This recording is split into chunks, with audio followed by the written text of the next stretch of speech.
प्रिय श्रोतागण गीता ज्ञान रे आपणक मोर स्वागत। गत भिडियो रे आमे आलोचना करिथिलु अर्जुन केमिति दुख प्रकाश करुछंती। से तांकर भाई बंधु कुटुंब को मारिया पई चाहुनांती, किंतु भगवान कहउछंती जे सेमाने पापी, तांको मरिया पई पड़िबो। आज आमे भगवत गीतार प्रथम चैप्टर 37 नंबर श्लोक ठारू आगको आलोचना करिबा। तस्मानं वयं हन्तु धर्तराष्ट्रान् सबान्धवान् स्वजनं हिं कथं हत्वा सुखिनं श्याम माधव। यही श्लोक रे अर्जुन कहउछंती, हे कृष्ण, तेणु आमे निजर भाई एवं बंधु मानको हत्या करिबा आम पक्षरे उपयुक्त हेबो नाही। हे माधव, हे कृष्ण, निज आत्मीय मानको हत्या करी आमे सुखी हेबाकू केमिति आशा करिवो। अधिकांश क्षेत्र रे संघर्ष एवं हत्या को अधर्म बोली कहा जाय थाए, जहा पश्चाताप एवं द्वेष मनोभाव उत्पन्न करि थाए। सेथिपई वेद कहे मा हिंसात सर्वभूतानि, कौनसी प्राणी को हत्या कर नाही। एठारे अर्जुन निज आत्मीय स्वजन मानको हत्या करिबाकू चाहुनांती, कारण से एहाकू पाप रूपे विचार करुछंती। से जहा भी हेउ, वशिष्ठ स्मृति अध्याय 3:19 नंबर श्लोक रे कहिछि जे आत्मरक्षा उद्देश्य रे 6 प्रकार हिंसा करिबारे आमर अधिकार अछि। से हिंसा आमे करि परिबा, एथिरे कोनोसी दोष हेबो नाही। आसंतु जानिबा कोन परिस्थिति रे निजको बंचिया पई पाप कले पाप हुए नहीं। जी अन्यर संपत्ति रे निया लगाए। द्वितीयटी हैला जे खाद्य रे विष मिसाए। तृतीयटी हैला जी आमको हत्या करबा को चाहे। चतुर्थटी हैला जे अन्यर संपत्ति चोरी करिया पई चेष्टा करि थाए। पंचमटी हैला जी अन्य जनकर स्त्री को हरण करे। एवं षष्ठटी हैला जीए अन्यर संपत्ति बा जमी अन्याय पूर्वक माड़ी बसे बा हरण करे। एई मानकु शास्त्र रे आतताई बोली कहा जाइछि। एपरि आतताई मानकु हत्या कले कोनोसी पाप हुए नहीं। मनुस्मृति 8 अध्याय 35 नंबर श्लोक रे मध्य कहा जाइछि, एपरि आतताई मानकु जदि आत्मरक्षा पई हत्या करा जाय ताहाकू पाप रूपे गणना करा जाय नहीं। एठारे भगवान कहउछंती निजको बंचिया पई तमे पाप करि परिबो, किंतु अन्य को हरान करिया पई नुहे। यद्यप्येते न पश्यन्ति लोभ पहत चेतसः कुलक्षय कृतं दोषं मित्रुद्रोहे च पातकम् कथं न ज्ञेयमस्माभि पापा दस्मानि वर्तितुम् कुलक्षय कृतं दोष प्रपश्याभि जनार्दन। अर्जुन कहउछंती तांकर विचार शक्ति लोभ द्वारा कबलित होइछि, तेणु सेमाने निजर आत्मीय मानकर विनाश करिबा बा प्रतिहिंसा मूलक विश्वासघात करिबारे किछि भूल देखि पारुनांती। किंतु हे जनार्दन, ज्ञाति कुटुंब को हत्या करिबा एक अपराध बोली जानिबा परे आमे काहीकि से पाप कर्मरु निवृत्त हेबा नहीं। श्रोता बंधु, अर्जुन जदियो वृत्तिरे जणे योद्धा थिले, तथापि से अनावश्यक हिंसा को घृणा करुथिले।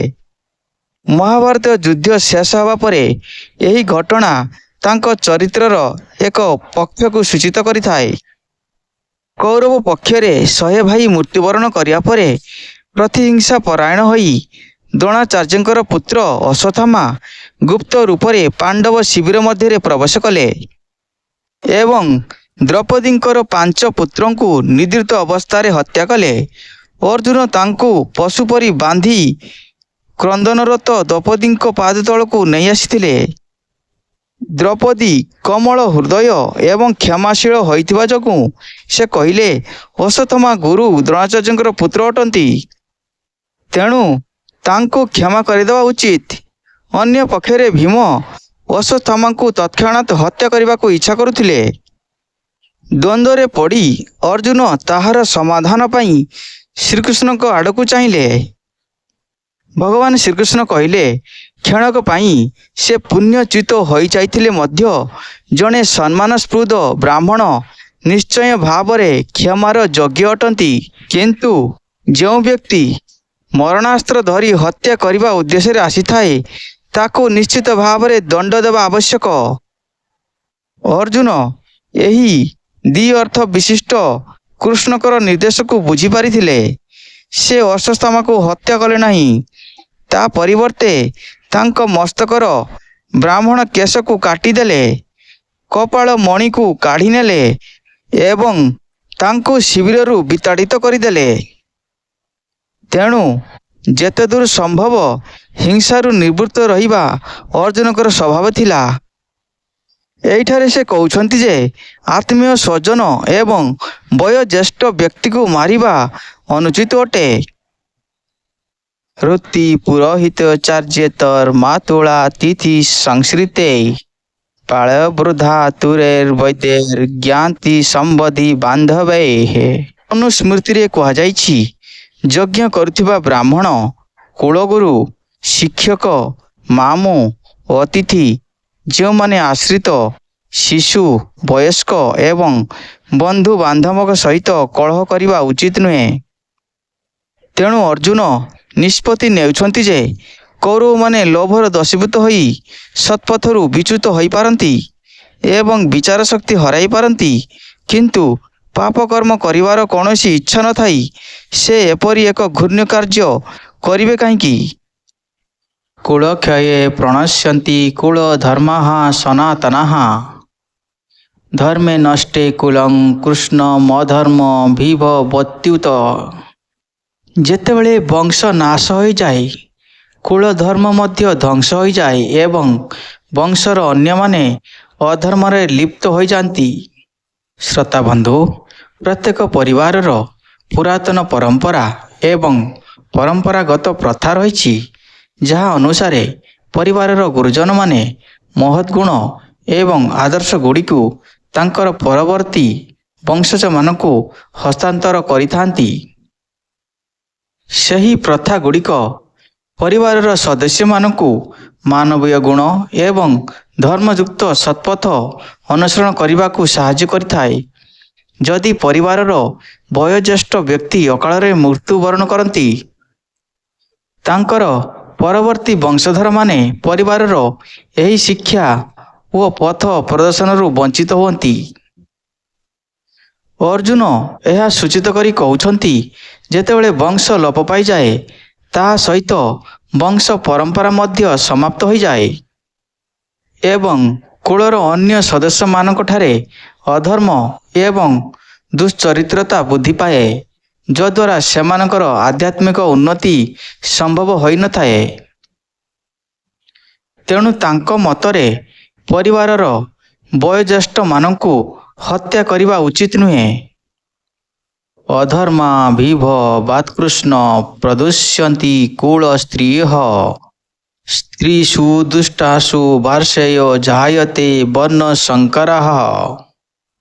ହେ କୃଷ୍ଣ, ହେ ବୃଷ୍ଟି ବଂଶଜ, ପରିବାରରେ ଅଧର୍ମର ପ୍ରାଧାନ୍ୟ ହେତୁ କୁଳ ସ୍ତ୍ରୀମାନେ ଚରିତ୍ରହୀନ ହୋଇଯାନ୍ତି ଏବଂ ସେମାନଙ୍କର ସତୀତ୍ୱ ନଷ୍ଟ ହେବା ଦ୍ୱାରା ବର୍ଣ୍ଣ ସଂକର ଜାତ ହୁଅନ୍ତି। ଦୈବିକ ସଂସ୍କୃତି ନାରୀମାନଙ୍କୁ ସମାଜରେ ଅତି ଉଚ୍ଚ ସ୍ଥାନ ଦେଇଥାଏ ଏବଂ ନାରୀମାନଙ୍କଠାରେ ସଦ୍ଗୁଣର ଆବଶ୍ୟକତା ଉପରେ ଗୁରୁତ୍ୱ ଦେଇଥାଏ। ମନୁସ୍ମୃତି କହେ, ଯତ୍ର ନାର୍ୟସୁ ପୂଜ୍ୟନ୍ତେ ରମନ୍ତେ ତତ୍ର ଦେବତାଃ। ଯେଉଁଠାରେ ନାରୀମାନେ ସତୀତ୍ୱପୂର୍ଣ୍ଣ ଧର୍ମପରାୟଣ ଜୀବନଯାପନ କରନ୍ତି ଏବଂ ତାଙ୍କର ପବିତ୍ରତା ପାଇଁ ସମାଜ ତାଙ୍କୁ ପୂଜା କରେ, ସେଠାରେ ସ୍ୱର୍ଗର ଦେବତାଗଣ ମଧ୍ୟ ଆନନ୍ଦିତ ହୁଅନ୍ତି। କିନ୍ତୁ ଯେତେବେଳେ ସ୍ତ୍ରୀମାନେ ଚରିତ୍ରହୀନ ହୋଇଯାନ୍ତି, ଅନୈତିକ ପୁରୁଷମାନେ ତାହାର ଲାଭ ଉଠାଇ ବ୍ୟଭିଚାରରେ ଲିପ୍ତ ହୁଅନ୍ତି। ଯଦ୍ୱାରା ଜାରଜ ସନ୍ତାନ ଜନ୍ମ ଲାଭ କରନ୍ତି। ଶଙ୍କର ନରକାୟେବ କୁଳ ଜ୍ଞାନାଂ କୁଳସ୍ୟ ଚ ପତନ୍ତି ପିତର ହେସ୍ୟାଂ ଲୁପ୍ତ ପିଣ୍ଡୋଦକ କ୍ରିୟାଃ। ଅବାଞ୍ଛିତ ସନ୍ତାନ ବୃଦ୍ଧି ସେହି ପରିବାର ଏବଂ ପରିବାରକୁ କ୍ଷତିଗ୍ରସ୍ତ କରିଥିବା ବ୍ୟକ୍ତି ଉଭୟଙ୍କର ଜୀବନକୁ ନରକୀୟ କରିଦିଏ। ଏହିପରି ଭ୍ରଷ୍ଟ ପରିବାରର ପୂର୍ବଜମାନେ ଶ୍ରାଦ୍ଧ ଦର୍ପଣ ଆଦିରୁ ବଞ୍ଚିତ ହେବା ଯୋଗୁଁ ତାଙ୍କର ମଧ୍ୟ ପତନ ହୋଇଯାଏ। ଦସ୍ୟେ ରତ୍ୟଃ କୁଳ ଜ୍ଞାନାଂ ବର୍ଣ୍ଣ ଶଙ୍କର କାରକଃ ଉତ୍ସାଦ୍ୟନ୍ତେ ଜାତି ଧର୍ମଃ କୁଳ ଧର୍ମାଶ୍ଚ ଶାଶ୍ୱତଃ। ଏଠାରେ ଅର୍ଜୁନ କହୁଛନ୍ତି, ପରିବାରର ପରମ୍ପରାକୁ ନଷ୍ଟ କରୁଥିବା ଲୋକଙ୍କର ଦୁଷ୍କର୍ମ ଯୋଗୁଁ ଜାରଜ ସନ୍ତାନମାନ ଉତ୍ପନ୍ନ ହୁଅନ୍ତି ଓ ଜାତି ଧର୍ମ ଏବଂ କୁଳ ଧର୍ମ ଲୋପ ପାଇଯାଏ। ଶ୍ରୋତାବନ୍ଧୁ, ଆଜି ଆମେ ପ୍ରଥମ ଅଧ୍ୟାୟର 43ତମ ଶ୍ଲୋକ ପର୍ଯ୍ୟନ୍ତ ଆଲୋଚନା କରିସାରିଛୁ। ଅର୍ଜୁନ ବିଷାଦ ଯୋଗର ଶ୍ଲୋକଗୁଡ଼ିକ ଆପଣମାନେ ମନ ଦେଇ ଶୁଣନ୍ତୁ, ଜାଣିପାରିବେ ଦୁନିଆରେ ବଞ୍ଚିବା ପାଇଁ କେଉଁ ରୀତିନୀତି ଆବଶ୍ୟକ। 44ତମ ଶ୍ଲୋକଠାରୁ ଆଗାମୀ ଅଧ୍ୟାୟରେ ଆମେ ଆଲୋଚନା କରିବା। ସେତେ ପର୍ଯ୍ୟନ୍ତ ଆପଣ ଶ୍ଲୋକଗୁଡ଼ିକ ମନ ଦେଇ ଶୁଣୁଥାନ୍ତୁ। ହରେ କୃଷ୍ଣ, ଗୋବିନ୍ଦ ଆପଣଙ୍କର ମଙ୍ଗଳ କରନ୍ତୁ।